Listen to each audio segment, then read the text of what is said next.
வணக்கம். உங்களுக்கெல்லாம் எதுங்க ஃபேஷன்? நீங்கள் பின்பற்றுகிற ஃபேஷன் எது? ஜீன்ஸ் போடுவீங்க, டிஷர்ட் போடுவீங்க, அப்புறம் லெஹங்கா போடலாம், சுடிதார் போடலாம், ஸ்லீவ்லெஸ் போடலாம், அப்புறம் ஃபங்கியாக இப்போல்லாம் தலைமுடியை கட் பண்ணிக்கிறாங்கல்ல பாய்ஸ் எல்லாம், அது மாதிரி பண்ணிக்கலாம். பெண்கள்னால் லூஸ் ஹேர் விட்டுப்பாங்க. இப்படியாக சில ஃபேஷன் இருக்கு. ஆனால் நம்முடைய உள்துறை அமைச்சர் அமித்ஷா அவர்கள் நாடாளுமன்றத்தில் ஒரு புதிய ஃபேஷனை அறிமுகப்படுத்தியிருக்காருங்க. என்ன ஃபேஷன் அவருக்கு அறிமுகப்படுத்தினாரா அப்படின்னா, ஆமாம், அவர் இவ்வளோ தூரம் ஆராய்ச்சியெல்லாம் பண்ணி கையில் கத்தையாக பேப்பர் வச்சுக்கிட்டெல்லாம் அதை படித்தாருங்க. அப்புறம் திடீர்னு சொல்லிட்டாங்க அது ஏஐ மூலமாக, அதாவது ஆர்டிஃபிஷியல் இன்டெலிஜென்ஸ் மூலமாக எதிர்கட்சிகள்லாம் சேர்ந்து ஏதோ சூழ்ச்சி பண்ணிடுச்சுன்னு இந்த அளவுக்கு போயிட்டாங்க பாருங்களேன்.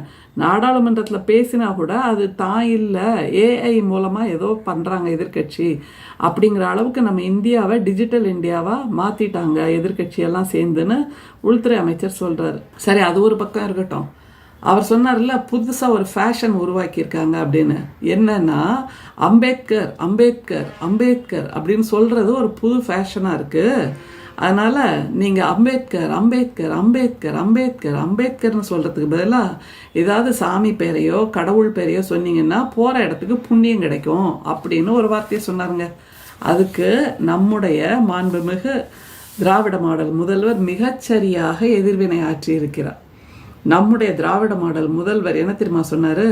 அதிக பாவங்கள் பண்ணவங்க தான் கடவுள் பேரை சொல்லி புண்ணியத்தை தேடிக்கணும். மக்கள் மீது அக்கறை, நாட்டின் மீது அக்கறை, அரசியல் சாசனத்தின் மீது அக்கறை இருக்கின்ற எல்லோரும் அண்ணல் அம்பேத்கர் பெயரைத்தான் சொல்லுவார்கள், சொல்ல வேண்டும் அப்படின்னு ஒரு பதில மிகச்சரியான நெத்தியடி பதில். இதை விட மிக தெளிவாக ஒரு பதிலை யாரும் கொடுத்து விட முடியாது என்கின்ற அளவுக்கு நம்முடைய மாண்புமிகு திராவிட மாடல் முதல்வர் அவர்கள் எதிர்வினை இந்த நேத்திலிருந்து ஊடக விவாதங்கள்ல இந்த சங்கிகள்னு வராங்கல்ல, வலதுசாரி, அப்புறம் பிஜேபியோட ஆதரவாளர்கள், பிஜேபி கட்சியில் இருக்கிறவங்க எல்லாரும் அம்பேத்கர் எங்களுக்கும் சொந்தமானவர், நாங்களும் அம்பேத்கரை கொண்டாடுகிறோம், அம்பேத்கரின் கொள்கைகளை கொண்டாடுகிறோம் அப்படிங்கிறாங்க.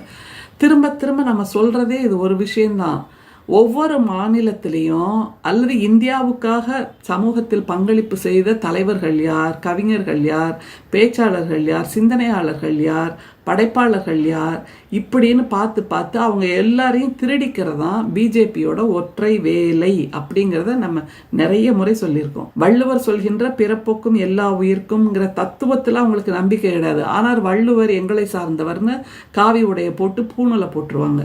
அதே மாதிரி வள்ளலார் வாடிய பெயரை கண்டபோது எல்லாம் வாடினேன்னு சொன்ன அந்த வள்ளலார் சாதி சமயம் மதம் எல்லாம் சிறுபிள்ளை விளையாட்டுன்னு சொன்ன வள்ளலார் அவரையும் பிடிச்சி இவங்க காவி உடை போட்டு பூணூலை போட்டுடுறாங்க. அப்புறம் பாரதியாருக்கும் அதே கதிதான். அவர் தான் சொன்னார், பார்ப்பானை கழுவி கழுவி ஊற்றிய ஒரு கவிஞர் யார் என்றால் நம்முடைய மகாகவி பாரதிங்கிறதையே தள்ளி வச்சுட்டு இவர் எங்களுக்கும் சொந்தம், அவர் சொன்ன கருத்துக்களை தான் நாங்கள் பின்பற்றுகிறோம், செயல்படுத்துகிறோம் அப்படின்னு அது ஒரு புரட்ட ஆரம்பிக்கிறாங்க. அடுத்தது இப்ப பார்த்தா அம்பேத்கரையும் இவர்கள் காவி உடை தான் போடலை, அதையும் விட்டுருந்தா போட்டிருப்பாங்க. நல்ல வேளை அண்ணல் அம்பேத்கர் அவர்கள் எல்லோருக்குமான தலைவராக, எல்லோருக்குமான சிந்தனையாளராக உருவாகி நிற்கிறார். காலம் காலமாக அவருடைய படைப்புகளால், அவருடைய சிந்தனைகளால், அவருடைய அரசியல் சாசன சட்டத்தால் தான் இந்தியா இன்றளவும் காப்பாற்றப்பட்டிருக்கிறதுங்கிறத மீண்டும் நம்முடைய நாடாளுமன்றத்தில் எதிர்பக்கத்தில் இருக்கின்ற எம்பிக்கள் எல்லோரும் ஒருமித்த குரலில் அம்பேத்கர் பெயரை உச்சரித்து உச்சரித்து உச்சரித்து இந்தியாவை காப்பாற்றி இருக்கிறார்கள். நிச்சயமா அப்படிதான் சொல்லணும். இது இந்தியாவோட 2வது சுதந்திர போர்னு கடந்த நாடாளுமன்ற தேர்தலை நம்முடைய மாண்புமிகு முதல்வர் அவர்கள் வர்ணித்தார். அதே போன்று இப்போது இந்தியாவை நாம் இந்த பாசிச பிஜேபியின் கையிலிருந்து காப்பாற்றியாக வேண்டிய பெரிய பொறுப்பு நமக்கு இருக்கிறது என்பதனால்தான் இந்தியா முழுமைக்கும் இப்போது மிகப்பெரிய போராட்டம் நடந்து கொண்டிருக்கிறது. இவர்கள் சொல்கிறார்கள், நாங்களும் அம்பேத்கரை தான் பின்பற்றுகிறோம், அம்பேத்கருக்கு சிலை வடித்திருக்கிறோம், அம்பேத்கருக்காக அவருடைய பெயரை உச்சரிக்கின்றவர்களெல்லாம் நாங்கள் எம்பிக்கள் ஆக்கியிருக்கிறோம், அல்லது பிற்படுத்தப்பட்ட வகுப்பில் இருக்கின்றவர்களுக்கெல்லாம் மந்திரி பதவி கொடுத்திருக்கிறோம். பட்டியல் இனத்தை சார்ந்தவர்கள் பழங்குடியின மக்களிலிருந்து நாங்கள் குடியரசுத் தலைவரை தேர்ந்தெடுத்திருக்கிறோம் அப்படின்னு எல்லாம் ஒரு பட்டியலை திரும்ப திரும்ப பொய்யும் புரட்டுமா சொல்லிட்டு இருக்காங்க. இவங்க தேர்ந்தெடுத்ததெல்லாம் உண்மைதான், ஆனால் அது தனிநபருக்கு செய்கின்ற ஒரு நன்மை தானே தவிர அப்படி தேர்ந்தெடுக்கப்பட்ட அவர்கள் பட்டியல் இனத்து மக்களுக்காக என்ன குரல் கொடுத்திருக்கிறார்கள், பிற்படுத்தப்பட்ட இனத்து மக்களுக்காக அவர்கள் தேர்ந்தெடுக்கப்பட்ட பின் அந்த தனிநபர் என்ன குரல் கொடுத்திருக்கிறார், என்ன சேவை செய்திருக்கிறான்னு பார்த்தா ஒண்ணுமே இல்லை, நில், பூஜ்யம்.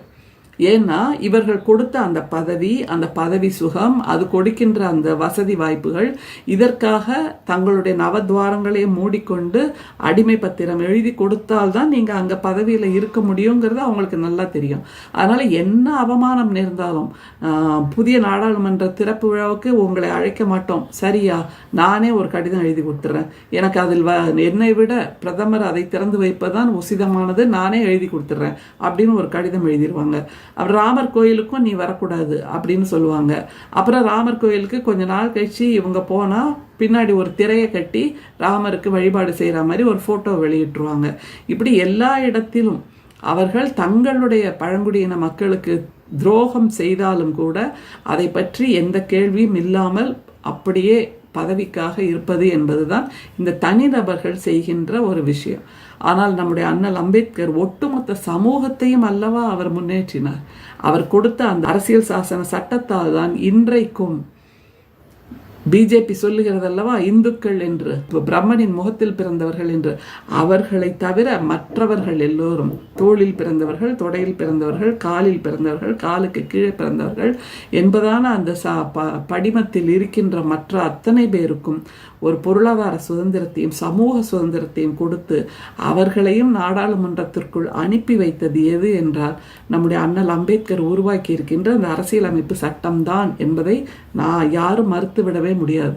அந்த அரசியலமைப்பு சட்டத்தால் இப்படி பிற்படுத்தப்பட்டவர்கள் எல்லோரும், பழங்குடியின மக்கள் எல்லோரும், தாழ்த்தப்பட்டவர்களாக சொல்லப்படுபவர்கள் எல்லோரும் நாடாளுமன்றத்திற்குள் நுழையலாம். நிச்சயமாக பொதுமக்களுடைய குரலாக அவர்களுடைய குரலை அங்கே ஒலிக்க வைக்கலாம். ஆனால் இந்துத்துவா என்கின்ற ஒற்றை கொள்கையை மட்டும் இறுக்கி பிடித்து கொண்டிருக்கின்ற பிஜேபியால் இந்த தாழ்த்தப்பட்ட மக்களை கோயிலுக்குள் நுழைய அனுமதிக்க அவர்களால் முடியவே முடியாது. ஒரு இளையராஜாவாகவே இருக்கட்டுமே, அவர் கூட இந்த கோயில் கருவறைக்குள் நுழைவதற்கு அனுமதி கிடையாது என்கின்ற அளவுக்குத்தான் பிற்போக்குத்தனமான சிந்தனைகளால், மனு நீதியால், மனு அநீதியால், மனு அதர்மத்தால் பிஜேபி ஆளப்பட்டு கொண்டிருக்கிறது. ஆர்எஸ்எஸ், சங் பரிவார், அவர்களுடைய தாய் கழகங்கள், பிஜேபி எல்லோருக்கும் ஒரே கொள்கை தான். இந்துக்கள் என்றால் அது பார்ப்பனிய மட்டும்தான், பார்ப்பனர்கள் மட்டும்தான் என்பதுதான் அவர்களுடைய சித்தாந்தம். அதனால்தான் அண்ணல் அம்பேத்கர் மிக அற்புதமாக இந்து மத தத்துவமும் மனு தர்மமும் என்ற இந்த நூலை எழுதியிருக்கிறார். இந்து மத தத்துவமும் மனு தர்மமும் என்கின்ற இந்த நூல் ஒரு சிறிய நூல், ஆனால் முற்றம் முழுக்க மனு நீதி, மனு அநீதி என்ன மாதிரியெல்லாம் இந்துக்களை கொடுமை செய்கிறது அப்படிங்கிறத புட்டு புட்டு வைக்கிற ஒரு நூலுங்க. இதில் அவர் சொல்கிறார் பாருங்க, சமத்துவம், சுதந்திரம், சகோதரத்துவம் ஆகியவைகள் எப்படி இந்து மத தத்துவத்தில் கூடாதவைகளாக ஆக்கப்பட்டுள்ளன என்பதற்கு அரிய ஆதாரம் இந்த நூல் என்று நம்முடைய அண்ணல் அம்பேத்கர் திரும்ப திரும்ப கூறுகிறார். லிபர்ட்டி, ஈக்குவாலிட்டி, ஃப்ரெட்டர்னிட்டி, இந்த மூன்றுக்கும் எதிரானது மனு தர்மம் என்று சொல்லப்படுகின்ற மனு அதர்மம். அதனால்தான் அண்ணல் அம்பேத்கர் கெடுவாய்ப்பாக நான் இந்துவாக பிறந்திருக்கிறேன், ஆனால் இந்துவாக சாக மாட்டேன் என்று பௌத்தத்தை தழுவினார் அப்படிங்கிறது நமக்கு நல்லா தெரியும். ஏனென்றால் இந்து மதத்தில் இந்த பார்ப்பனர்கள் உருவாக்கி வைத்திருக்கின்ற சாதிய அடுக்குகளை எதிர்த்து அண்ணல் அம்பேத்கர் குரல் கொடுத்தார். அதைத்தான் நம்முடைய தந்தை பெரியாரும் செய்தார்.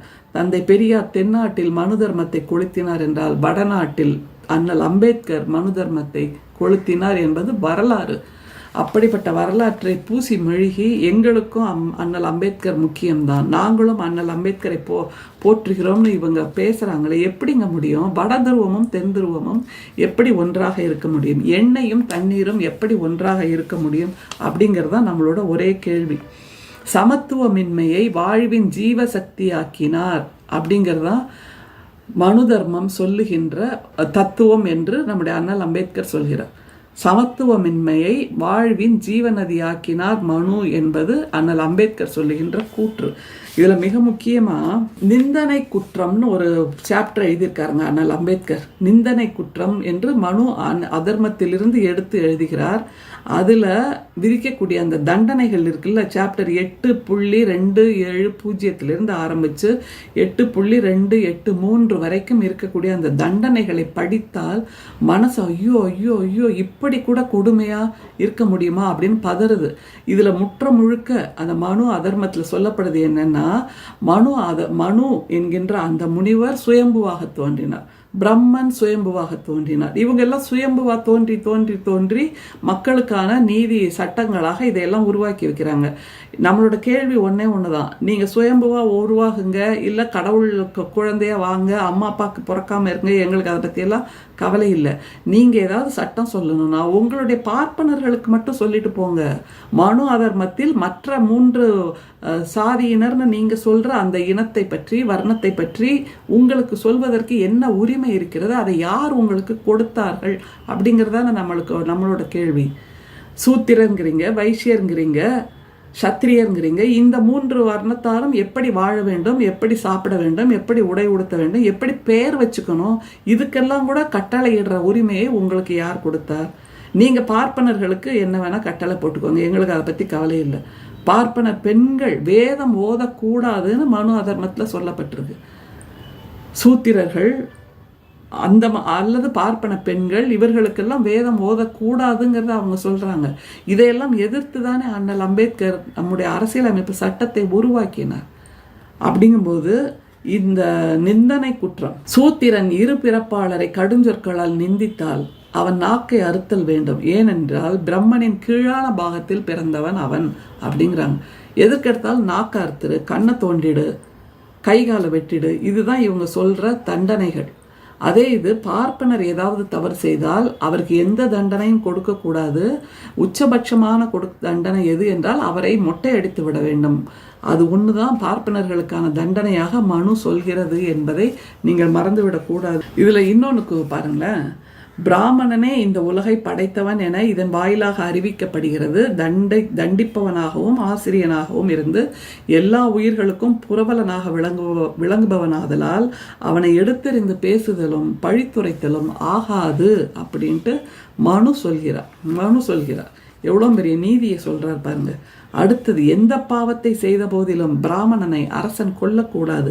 அவனுக்கு சொந்தமான பொருட்களுடன் அவனை ஊரை விட்டு துரத்தி விட வேண்டும். அதே சமயம் அவனுக்கு எந்த விதமான காயத்தையும் விளைவிக்க கூடாது. அவனது தலையை மழித்து அவமானப்படுத்துவதோடு நின்று விட வேண்டும். ஏனையோருக்கு மரண தண்டனை விதிக்க வேண்டும் அப்படின்னு இவங்க சொல்றாங்க. யாரு? மனு அதர்மம் சொல்லுது. இதுல மிக முக்கியமா பார்ப்பனருக்கு எந்த விதமான மரண தண்டனையும் விதிக்க கூடாதுங்கிற விதி எது வரைக்கும் இருந்திருக்கு தெரியுமா? ஆங்கிலேயர்கள் நம்மை ஆண்டாங்கல்ல, அது வரைக்கும் கூட ஆங்கிலேயர்களும் கூட அந்த தண்டனை அந்த சட்டத்தை பின்பற்றி வந்திருக்காங்க. அப்புறம் இந்த பாதுகாப்பு 1837 வரை பிரிட்டிஷ் ராஜ்யத்திலும் நடைமுறையில் இருந்திருக்கிறது. அதுக்கப்புறம் 1837 திருத்தப்பட்ட இந்திய குற்றவியல் சட்டத்தில் தான் முதலாக பிராமணன் மரண தண்டனைக்கு உட்படுத்தப்பட்டவன் ஆகிறான்னு நம்முடைய அண்ணல் அம்பேத்கர் எழுதுறாருன்னா, எப்படிப்பட்ட அநீதிகளை இந்த மக்களுக்கு இந்த பார்ப்பனர்கள் செய்திருக்கிறார்கள்.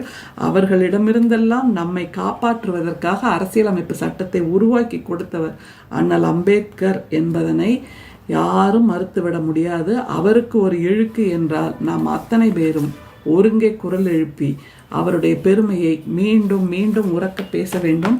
அதில் மிக முக்கியமாக நம்முடைய முத்தமிழறிஞர் கலைஞர், அமித்ஷா, உள்துறை அமைச்சர் அமித்ஷா என்ன சொன்னாரு? அம்பேத்கர் அம்பேத்கர் அம்பேத்கர்னு சொல்றதுக்கு பதிலாக கடவுள் பெயரை சொன்னீங்கன்னா உங்களுக்கு புண்ணியம் கிடைக்கும்னார்.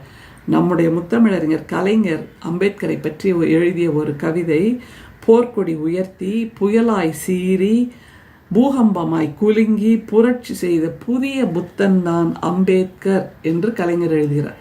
எவ்வளோ பெரிய வித்தியாசம் பாருங்க, மலைக்கும் மடுவுக்குமான வித்தியாசம். ஆனால் அம்பேத்கருக்கு நம்முடைய முத்தமிழறிஞர் கலைஞர் செய்யாத சேவைகளோ தொண்டுகளோ பெருமைகளோ இல்லவே இல்லைங்கிற அளவுக்கு அதிகமாக பண்ணியிருக்காங்க. குறிப்பாக இதை பாருங்க, ஆனால் அம்பேத்கர் மணிமண்டபம் 2000 நம்முடைய முத்தமிழறிஞர் கலைஞர் தான் உருவாக்கி இருக்கிறார். அம்பேத்கர் கலைக்கல்லூரி வியாசர்பாடியில் 1972 உருவாக்குறார். சென்னை ஹாமில்டன் பாலத்துக்கு அம்பேத்கர் பாலம் என்று நம்முடைய முத்தமிழறிஞர் கலைஞர் தான் பெயர் சூட்டுகிறார். அம்பேத்கர் நூற்றாண்டு விழாவை 1990 மிகச்சிறப்பாக நடத்தி காட்டியவர் நம்முடைய முத்தமிழறிஞர் கலைஞர். சென்னை சட்டக்கல்லூரிக்கு அம்பேத்கர் சட்டக்கல்லூரி என்று பெயர் மாற்றம் செய்தவரும் அவர்தான். இந்தியாவிலேயே முதல் முறையாக அம்பேத்கர் சட்ட பல்கலைக்கழகம் என்று உருவாக்கியவரும் நம்முடைய முத்தமிழறிஞர் கலைஞர் தான். சேலம் பெரியார் பல்கலைக்கழகத்தில் அந்த காலத்திலேயே 25 லட்சம் ரூபாய் ஒரு நிதியை உருவாக்கி பட்டியலின மக்களுக்கான கல்வி உதவித்தொகை அறக்கட்டளையை உருவாக்கியவர் நம்முடைய முத்தமிழறிஞர் கலைஞர். அதே மாதிரி பட்டியலின சாதனையாளர்களுக்கு அம்பேத்கர் விருது நம்முடைய தமிழ்நாடு அரசு வருடம் கொடுத்து கொண்டிருக்கிறது. அம்பேத்கருடைய சொந்த மாநிலத்தில் ஒரு பல்கலைக்கழகத்துக்கு அம்பேத்கர் பெயரை சூட்ட வேண்டும் என்ற போது அந்த மாநிலத்திலேயே எதிர்ப்பு கிளம்பியது. ஆனால் இந்தியாவிலேயே எழுந்த ஒரே ஒரு ஆதரவு குரல் நம்முடைய முத்தமிழறிஞர் கலைஞரின் குரல் தான். அந்த காலத்தில் மகாராஷ்டிரா ஆளுநராக இருந்த அலெக்சாண்டருக்கு நம்முடைய திராவிட முன்னேற்ற கழகத்தின் வாயிலாக கிட்டத்தட்ட 1 லட்சம் தந்திகளை அனுப்ப வைத்தவர் நம்முடைய முத்தமிழறிஞர் கலைஞர் என்றால் இதெல்லாம் வரலாறுங்க. அடுத்தது இன்னொன்று மிக முக்கியமாக நம்முடைய முத்தமிழறிஞர் கலைஞர் செய்தது, பெரியார் அண்ணா என்ற தமிழர் தலைவர் வரிசையில் அண்ணல் அம்பேத்கரை வைத்து அவர் சொல்கிறார், எந்த தலைமுறையும் இந்த தலைவர்கள் போல் இனி தலைவர்களை காண்பதில்லை என்று பெருமைப்படுத்தியவர் நம்முடைய முத்தமிழறிஞர் கலைஞர் என்றார்.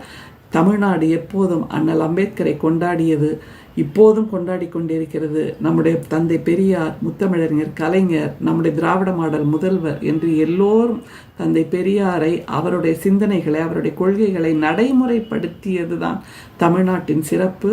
ஆனால் எல்லா விதத்திலும் தந்தை அண்ணல் அம்பேத்கரை, அவருடைய கொள்கைகளை புறம் தள்ளி, அவர் சொன்ன சமத்துவத்தை புறம் தள்ளுவதுதான் பிஜேபி, ஆர்எஸ்எஸ், சங் பரிவாரின் ஒற்றை நோக்கம். அதனால்தான் இந்தியா இப்போது கிளர்ந்து எழுந்திருக்கிறது. நிச்சயமாக அண்ணல் அம்பேத்கர், அவருடைய அரசியல் சாசன சட்டம், இது இரண்டும் தான் நம்முடைய இந்தியாவை காப்பாற்றுகின்ற இரட்டை காரணிகள் என்பதை நாம் நினைவில் வைத்துக் கொள்ளுவோம். அம்பேத்கர் அவர்களின் புகழை குழிதோண்டி புதைக்கின்ற ஆர்எஸ்எஸ், பிஜேபி, சங் பரிவாருக்கு நம்முடைய கண்டனங்களையும் தெரிவிப்போம். நன்றி, வணக்கம்.